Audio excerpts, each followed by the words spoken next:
রাজা ও রানী, কবিগুরু রবীন্দ্রনাথ ঠাকুর। এক যে ছিল রাজা, সেদিন আমায় দিল সাজা। ভোরের রাতে উঠে আমি গিয়েছিলুম ছুটে, দেখতে ডালিম গাছে বনের পিরভু কেমন নাচে। ডালি ছিলেম চড়ে, সেটি ভেঙেই গেল পড়ে।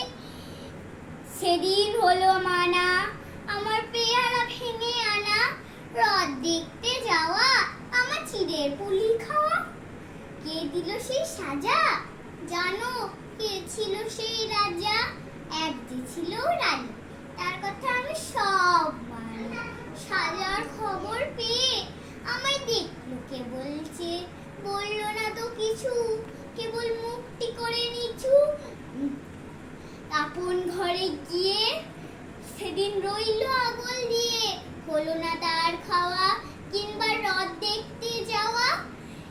নীলু আমায় কোলে, সাজার সময় সারা হলে তার গলা ভাঙা ভাঙা, চোখ দুখানি রাঙা। জানো কে ছিল সেই রানী? আমি জানি জানি জানি।